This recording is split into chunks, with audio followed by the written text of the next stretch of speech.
इधर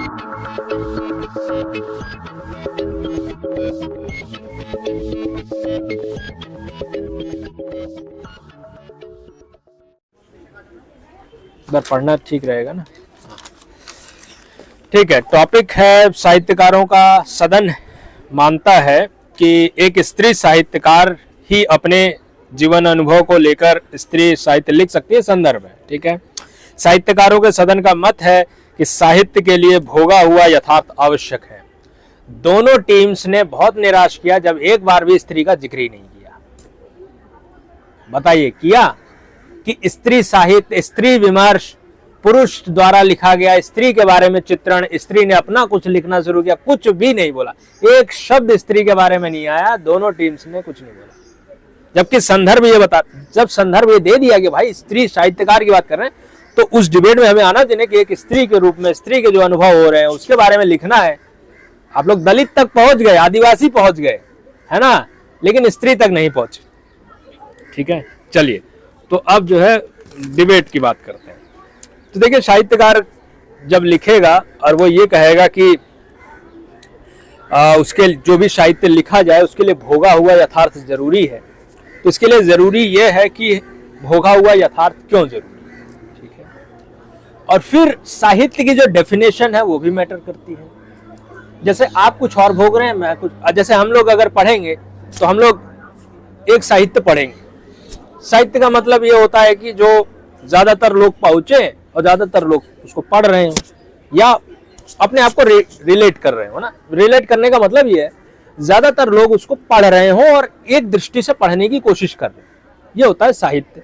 इसीलिए समाज, जब हम कहते हैं कि साहित्य को समाज का दर्पण कहते हैं, उसका मतलब ये होता है कि कुछ ऐसी घटनाएं हैं जिस पर सभी लोग सहमत हैं कि हाँ ऐसा हो रहा है, तो सब लोग उसको पढ़ रहे हैं, रिलेट कर रहे हैं, जिसको थ्योरी ऑफ जनरलाइजेशन कहते हैं। अगर हम पर्सनल एक्सपीरियंस की बात करेंगे तो सबके पर्सनल एक्सपीरियंस अलग अलग हैं। सबकी डायरियां होती है ना, नेहरू की डायरी है, पटेल की डायरी है, सब वो साहित्य की श्रेणी में नहीं आता। क्यों? क्योंकि वो पर्सनल है। तो अगर हम पर्सनल एक्सपीरियंस को साहित्य की श्रेणी में लाना चाहते हैं तो उसके लिए क्या चाहिए?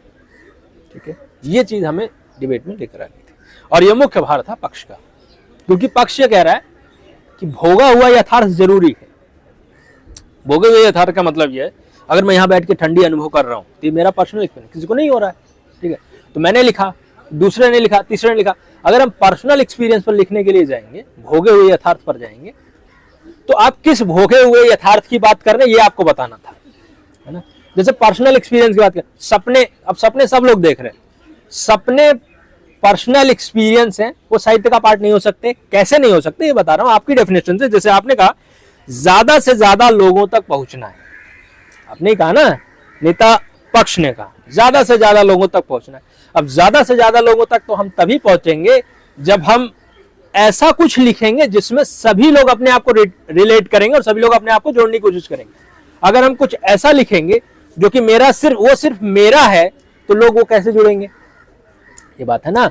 तो इसलिए अब निर्णय बताते हैं और निर्णय के बाद जो है आगे की डिस्कशन करेंगे। निर्णय ये है कि पक्ष अपनी कमियों से और विपक्षी कमियां ना पकड़ने की वजह से ये जो डिबेट है वो विपक्ष को गई।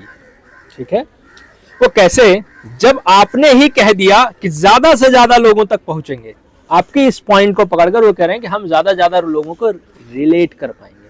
जैसे वो बेस्ट सेलर वाली बात करते हैं, उन्होंने एग्जांपल्स लिया, आपकी तरफ से एग्जांपल कोई नहीं था, उनकी तरफ से ये एग्जांपल था।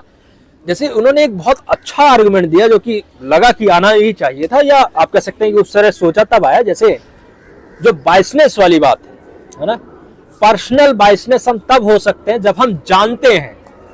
अगर हम नहीं जानते हैं तो हम पर्सनल बायसनेस, क्या बायसनेस भी नहीं हो सकता। जैसे ऑब्जर्व करने में हम बायसनेस नहीं दिखा सकते, लेकिन भोगने के बाद हम जो है बता सकते हैं। जैसे वो दलित प्रताड़ित किया जा रहा है, ठीक है, अगर वो लिखेगा और लिखने के बाद अगर वो ये कहता है कि नहीं नहीं मुझे जो प्रताड़ना हुई उससे मैं भीतरी मन तक अंदर टूट गया, ठीक है, तो हो सकता है कि अगर वो गवर्नमेंट उसको प्रताड़ित कर रही हो तो अगर वो ऐसा लिखेगा तो उसके ऊपर एक प्रेशर हो सकता है, नहीं अगर मैंने ऐसा लिख दिया तो हो सकता है कि या पर्टिकुलर ऑर्गेनाइजेशन ने जिसको उसको प्रताड़ित किया वो और क्रोधित हो जाए और ऐसे लोगों के साथ करे। तो वो पर्सनल बायसनेस हो सकता है, नहीं मैं प्रताड़ित हुआ, मुझे दुखित हुआ, लेकिन फिर भी मैं खड़ा, ठीक है, यहाँ पर्सनल बायसनेस आ सकता है। लेकिन जब मैं ऑब्जर्व करूंगा, जैसे थर्ड पर्सन ऑब्जर्व कर रहे हैं, उसको इस तरीके से पिटाई की गई या इस तरीके से प्रताड़ित किया गया, तो उसने क्या किया, ऑब्जर्व करने में और भोगने में अंतर ये है, ऑब्जर्व करने में जैसे जो हो रहा है उसको हमने ऐसे लिख दिया, और भोगने के बाद हम उसमें बायसनेस क्रिएट कर सकते हैं, कम या ज्यादा, क्योंकि उसमें आएगा कि जैसे किसी को 2 थप्पड़ मारो तो रोने लगेगा, किसी को 2 थप्पड़ मारो तो उसको कोई असर ही नहीं होगा। समझ में आ रहा है? तो इसमें पर्सनल बायसनेस क्या होगी, नहीं 2 थप्पड़ तो कुछ नहीं होता, लेकिन कोई दूसरा रहेगा, नहीं भाई वो बहुत मान सम्मान और ये सब पे चला जाए, तो पर्सनल बायसनेस यहां आ जाएगी। लेकिन थर्ड पर्सन के रूप में आप ऑब्जर्व कर रहे हैं तो उसको क्या बोलेंगे, उसको केवल 2 थप्पड़ मारे गए या 2 थप्पड़ उसको मारा गया, तो सीधा सीधा आपने ऑब्जर्वेशन में लिख दिया, ठीक है। एक सेकंड में बोलूं फिर प्रश्न ले लेंगे, ठीक है। दूसरा, साहित्यकार के रूप में आपका दायित्व है ज्यादा से ज्यादा लोगों तक रीच आउट करना है। और तीसरा, जो एक सवाल इनका था जिसका जवाब नहीं मिला, वो ये कि जैसे जिसकी भाषा का विकास नहीं हुआ उसको आप कैसे चीजों को सामने लेकर आएंगे, इसका जवाब मुझे पक्ष की तरफ से नहीं मिला, ठीक है। तो ये भी एक कमी रही पक्ष की, जिसकी वजह से जो है निर्णय इस तरफ जाने के लिए और मजबूर होना पड़ा, ठीक है।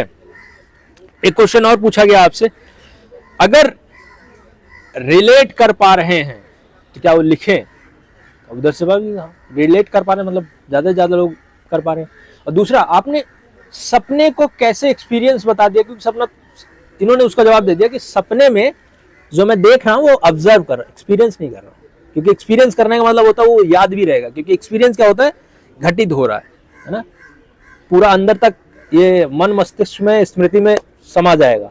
लेकिन ऑब्जर्व करने वाला हम भूल सकते हैं कि मैंने ऐसा देखा, तो गवाही के लिए जब बुलाया जाता है तो बोलते हैं कि नहीं ऐसा भी हो सकता है, ऐसा भी हो सकता है, लेकिन जब एक्सपीरियंस कर लेते हैं तो कॉन्फिडेंट रहता नहीं ऐसा ही हुआ था। अब आपके सवाल ये, तो पहले पक्ष, जब मैंने अपनी डेफिनेशन दी है, जो चीजें हमें आंशिक रूप से पूर्ण रूप से अनुभव हो, और अनुभव में मैंने बात करी थी कॉन्शियस और सबकॉन्शियस, और जब मैंने सबकॉन्शियस की बात करी है तो यानी सपने इंक्लूड हो गए हैं। दूसरी चीज, नेता पक्ष की तरफ से इसका कोई काउंटर नहीं आया डेफिनेशन का कि इससे हम वो हैं। तीसरी चीज आपने अभी बोला ऑब्जर्व करने में, तभी आप कहते हो ऑब्जर्व करना मतलब कि पर्सनल बायसनेस जब आएगी जब एक्सपीरियंस होगा। और जब भी आप जाके बोलते हो कि जजमेंट, जब हम जज साहब अगर गवाही देते हैं कि हाँ मैंने देखा था, नहीं देखा था, तो ये पर्सनल बायसनेस नहीं आएगी, फिर आएगी। और जब हम बात कर रहे हैं इमेजिनेशन की, तो जब हम सब चीज़ को ये बता के जा रहे हैं कि अल्टीमेटली हमने आंशिक रूप से करी हो या पूर्ण रूप से, कॉन्शियस और सबकॉन्शियस को लेके चलेंगे तो ये सारी आ जाएंगी बातें। आप कह रहे हो कि हमने जो है संकुचित किया है, और आप कह रहे हो कि जिन्होंने लैंग्वेज डेवलप नहीं करी, हमने कभी ये बोला ही नहीं भाई आप ट्राइबल एरिया हो, नहीं कर पा रहे, बात मान लिया, एग्जिस्ट कर रहा है ऐसा ट्राइबल एरिया जहाँ लैंग्वेज ही डेवलप नहीं हुई है, पता नहीं कैसे एक दूसरे की नीड को फॉलो कर रहा है, और ये बोल के जाते हैं मनुष्य एक सामाजिक प्राणी है, तो पता नहीं कैसे चल रही है बिना लैंग्वेज को, आप एक्सेप्ट कर रहे हो इस बात को। फिर आप ये बोल रहे हो कि जब लैंग्वेज ही एक्सेप्ट नहीं की और दूसरा व्यक्ति, हम ये एग्री करके जा रहे हैं कि दूसरा व्यक्ति वहाँ जाए, एक्सपीरियंस करे, वो अपना एक्सपीरियंस लिखे, ये ना लिखे कि हाँ ये ट्राइबल था और उसे भूख लग रही थी तो वो ऐसे बैठा था तो पेट में दर्द हो रहा था, ऐसे ना लिखे। हम अपने उसके एक्सपीरियंस की बात कर रहे हैं लिखने की, जो कि उसने आंशिक रूप से अनुभव किया है।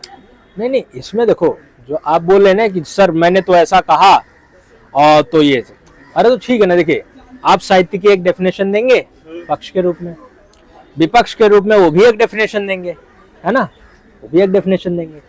तो मेरे लिए चुनौती ये है कि कौन सी डेफिनेशन को डिबेट में एक्सेप्ट करा लिया गया, समझ रहे हैं, और कौन सी डेफिनेशन को नहीं करा लिया गया। ठीक है, डेफिनेशन आप भी देंगे, डेफिनेशन वो भी देंगे, तो अब चुनौती ये है, तो हम कैसे उसको फाइंड आउट करेंगे। उसको फाइंड आउट ऐसे करेंगे जैसे आपने कहा कि कॉन्शियस और अनकॉन्शियस वाली बात का ना, है ना, सब कॉन्शियस चेतना के रूप में, और अवचेतन मन वाली जो बात कही, तो सपने वाली बात, सपने वाली बात का इन्होंने ये काउंटर दिया, उपनेता ने, नेता ने नहीं दिया डिबेट में ना, क्वेश्चन आंसर में आपने पूछा था कि नहीं, पूछा था ना, अरे सुनो, क्वेश्चन आंसर में पूछा था ना, सपने वाली बात आई थी ना क्वेश्चन आंसर में।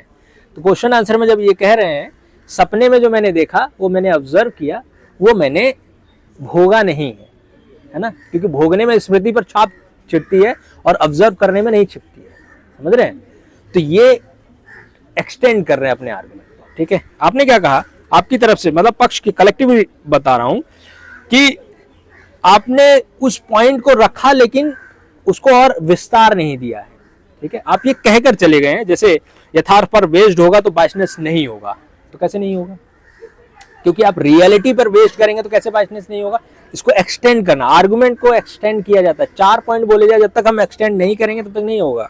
ठीक है, एरिया रूल फॉलो किया जाता है। बार बार डिबेटर्स को ये बताया जाता है कि आप पहले असर्शन देंगे, रीजन देंगे, एग्जाम्पल देंगे, तब आर्गुमेंट बनता है। जब अगर हम ये अगर बोलेंगे नहीं क्योंकि समाज रियलिटी है, समाज से ही सारी चीजें आ रही हैं, समाज से ही सपने भी आ रहे हैं, समाज से ही विचार आ रहा है, और इसलिए जब हम कोई चीज लिखेंगे तो रियलिटी पर बेस्ड होगी और वो बायसनेस नहीं होगी। इतना कहने मात्र से नहीं होगा, अब आपको एग्जाम्पल देना पड़ेगा कि अगर हम सपने भी देख रहे हैं, जैसे सपने कैसे आते हैं, सवाल आया था ना, तो सपने कैसे आते हैं? कोई किताब हमने पढ़ ली, कोई किताब पढ़ने के बाद जैसे वो लगे रहो मुन्ना भाई में बताता है, उतनी सारी किताबें पढ़ लेता है, महात्मा गांधी दिख रहे हो तो घूम रहा है लेकर, क्यों? क्योंकि उसके मन में वो घूम गया, तो वो किताब से आ गया। अब फिक्शन वाली जो बात आपने कही, तो हम अगर आप फिक्शन को भी रियलिटी ही बता रहे हैं ना आप भी, कि वो एक्सपीरियंस किया हुआ है, तो फिर तो डिबेट कैसे करेंगे? फिर तो अगर आप फिक्शन को भी रियलिटी बता देंगे तो फिक्शन और रियलिटी दोनों लिटरेचर में अंतर ही क्या रह जाएगा? फिर तो जो फिक्शन वाला बॉक्स है उसको हटा ही दिया जाएगा, ये भी रियलिटी है, ये रियलिटी बेस्ड है। और जो सपने है ना, ये तो जैसे आप फिर सपने में मैंने देख लिया ऐसा होता है, ये तो मेरा है ना, बाकियों का तो नहीं है ना। और फिर जो सबसे बड़ी बात है वो है साहित्य की डेफिनेशन की, जो ये कह रहे हैं ना रिलेट करने वाली बात, फिर हाँ रिलेट इनकी तरफ से कमी थी। जैसे रिलेट करने वाली बात आपको एक्सपीरियंस बताना चाहिए था ना, जैसे इन्होंने बोला कि ट्राइबल एरिया में जाता है तो वो उसको जो है बोल नहीं पाता है, या फिर वो कैसे रिलेट करेगा? जब आप बोलेंगे कि नहीं मैंने देखा कि वो व्यक्ति से सामान छीन लिया तो दुखी हुआ, ठीक है, और मैंने ऐसा लिख दिया, जब वो पढ़ेगा तो उसको पता चलेगा हाँ मुझसे सामान छीना गया था, मैं दुखी हुआ था, तो रिलेट कर लिया उसने। और वो द्रौपदी वाला जो पॉइंट था वो ये था कि द्रौपदी के दृष्टिकोण से अगर लिखा गया तो लोग उससे रिलेट कर रहे हैं, तो उन्होंने बोला नहीं रिलेट कर रहे हैं, तो उन्होंने बोला कि ये तो बेस्ट सेलर है, इसका मतलब है कि रिलेट कर रहे हैं। इन्होंने बोला ना बेस्ट सेलर है, बेस्ट सेलर साहित्य का मतलब क्या है कि और आपकी डेफिनेशन ज्यादा से ज्यादा लोगों तक पहुंचे, इसका मतलब जो उन्होंने कहा साबित हो गया कि वो बेस्ट सेलर अगर है तो ज्यादा से ज्यादा लोग उसको एक्सेप्ट कर रहे हैं, और एक साहित्यकार के रूप में हम जो लिख रहे हैं ज्यादा से ज्यादा लोगों तक अगर पहुंच रहा है, वही बेस्ट सेलर है, वही रिलेट कर रहा है, वही साहित्यकार का काम है। नहीं इन्होंने कहा है बेस्ट सेलर, बेस्ट सेलर का है ना, द्रौपदी वाला पॉइंट इन्होंने कहा है। और इनकी तरफ से और भी आना चाहिए, जैसे कि एक्सपीरियंस करते हैं कैसे कैसे नहीं रिलेट करते। अरे भाई कोई पिट रहा है, हम उतना इतना इमोशनली हो गए हैं, अटैच हो गए हैं उससे, कोई पिट रहा है तो हम रोने लग जा रहे हैं। क्यों? हम किसी को देखते हैं कि नहीं उसको, जैसे इन्होंने कहा कि कोई गिरने पर आप हंस देते हैं, तो ठीक है ना, तो मैं हंस देता हूँ, मेरी पार्टनर रो देती है, सबका अपना अपना एक्सपीरियंस। अगर हम ऐसे लिखने लगेंगे फिर तो गलत हो जाएगा। लेकिन एक जनरल अंडरस्टैंडिंग है, सामान्य में सोशल मोरालिटी है कि कोई गिरे तो हंसना नहीं चाहिए। अगर हम इस पर साहित्य लिखेंगे तो बिकेगा। लेकिन अगर हम ये लिखेंगे कि नहीं गिरने पर मैं तो हंस दिया, वो क्या साहित्य की श्रेणी में आएगा? नहीं आएगा। तो हम क्या कर सकते हैं? वही तो मैं बोल रहा हूं कि जब आप ये कह सकते थे, जब आपने ये कहा, आपको पहली बात फिक्शन और रियलिटी दोनों मिक्स नहीं करना था, ठीक है, स्त्री विमर्श को लेकर आना चाहिए था। स्त्री के जो अपने अनुभव हैं उसको लेकर लिखेगी वो, क्योंकि वो उसे भोग रही है, ठीक है। वो जब भोगा हुआ, जैसे देखो भोगा हुआ जो कंटेंट है वो लिटरेचर तब बन जाता है जब उसको ज्यादा से ज्यादा लोग रिलेट करते हैं। जैसे जे.एस. मिल ने स्त्री की समस्याओं के बारे में बहुत कुछ लिखा होगा, लेकिन जब मैरी वोलेंसक्राफ्ट लिखती है तब उससे लोग स्त्री सोचती है कि नहीं किसी एक स्त्री ने लिखा, इसका मतलब मेरा और उसका अनुभव सेम है, लिखा। फिर व्हाइट स्त्री के बारे में लिख रही है ना, उसने स्त्री के बारे में लिखा है, लेकिन फिर डिस्टिंक्शन किया जाता है ये तो व्हाइट स्त्री का एक्सपीरियंस है, ब्लैक स्त्री का है ही नहीं। फिर दलित स्त्री अपने अत्याचार को झेली हुई है, भोगी हुई है, वो लिखती है तो उससे रिलेट कर पाती है।